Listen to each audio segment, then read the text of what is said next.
as anything much has changed recently. I think she's realized that for every mistake Ethan fixes, there are 20 fresh ones just waiting to pop out. Today is a perfect example of this. I'm used to finding pictures of unappetizing body parts taped to random places in our home. This is, however, the first time the refrigerator has gone missing. "I need to eat," I repeat, more insistently this time. "You have to help me find the refrigerator." This time, there's a vague rustle from the second floor, and then a soft padding on the stairs. A moment later, my brother comes into view, and without a word, brushes past me and opens the side door. "Hello, Rain," he says simply, his eyes fixed on a distant point. "I put it in the backyard." Then, without further explanation, he turns around and moves to leave the room. "Just a second," I say, holding out my hand. I'm careful that my fingers do not touch him. No one touches Ethan without warning, not even me. "Can you tell me why you moved the fridge outside?" The truth is, at that moment, I'm too hungry to care about the answer. I'm just hoping the food in the fridge hasn't spoiled because I really want a turkey sandwich.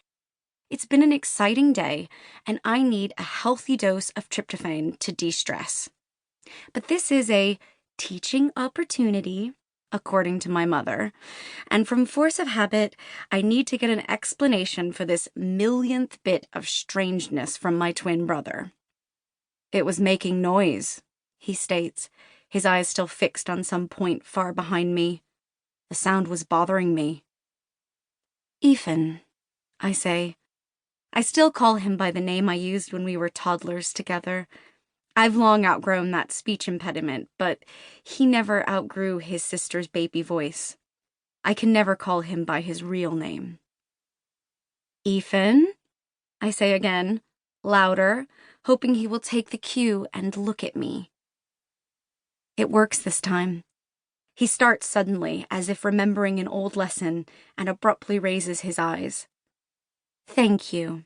I smile, more for me than for him.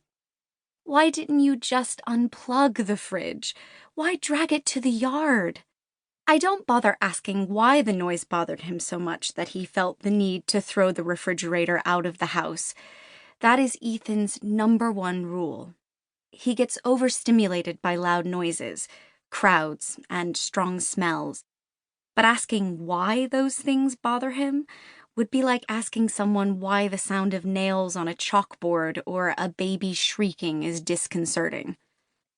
"If I left it in the house, it would leak all over the floor when the food in the freezer melted," he tells me.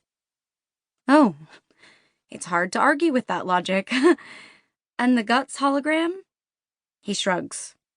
"There's no more space in my room." "Well, you could always take down the eyeball dissection diagram," I suggest, as I step out into the backyard to rescue my thawing lunch. "That poster really freaks me out." He doesn't reply. When I return to the kitchen, he's standing in front of the hologram, completely engrossed. "Would you like me to make you something?" I pull out the hospital antiseptic and roll up my sleeves. My skin stings as I rub the soapy sponge over my palms. "Have you had your lunch yet?" I persist when he doesn't respond. It's a silly question, and I know it. Ethan has lunch every day at 12:15.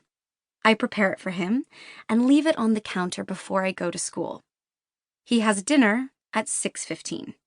He's shockingly flexible about the contents of the meal, as long as I performed the surgical hand scrub and then cooked every item from scratch. But he's not flexible about time. It's now 3 o'clock in the afternoon. Eating a meal at 3 o'clock would be madness, plain and simple. But I ask the question anyway, because sometimes I say stuff just for the hell of it, to fake normal conversation. He doesn't call me on it, doesn't even notice I've asked a silly question. "It's 3 o'clock, he tells me simply, as if I'm new to his routine. "Dinner is at 6:15. "I know it is," I say indulgently.